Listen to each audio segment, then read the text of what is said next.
কি সমস্যা? তুই কারে বলতেছস? টাকাই ফাইনাল করে। স্যার ওকে ধন্যবাদ ভাই। স্যার আমার আইডি কার্ডটা একটু দেখেন না। এনে স্যার আমার নামও ভুল দিছে, বয়সও ভুল দিছে স্যার। এখন আমি পাসপোর্ট করতে পারতেছি না স্যার। আপনার নাম ভুল হয়েছে, ঠিক আছে, হ্যাঁ, নামও আপনার বয়সও ভুল আছে, বয়সও ভুল দিছে স্যার। এটা তো করা সম্ভব না, তারপরে যদি চান আমি করে দিতে পারি, কোনো অসুবিধা নেই। টাকা 10,000 টাকা লাগবে। কি বলেন স্যার?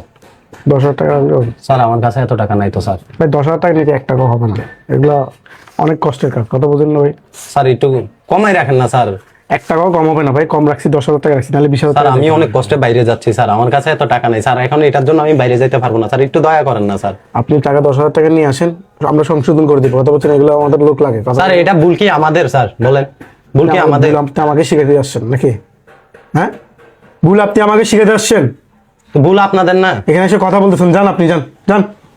ফালতু মানুষ, কথাবার্তা বলে তো কথাবার্তার কোনো লাইন কাটবে। আপনি ফালতু কারে বলতেছেন? কি সমস্যা?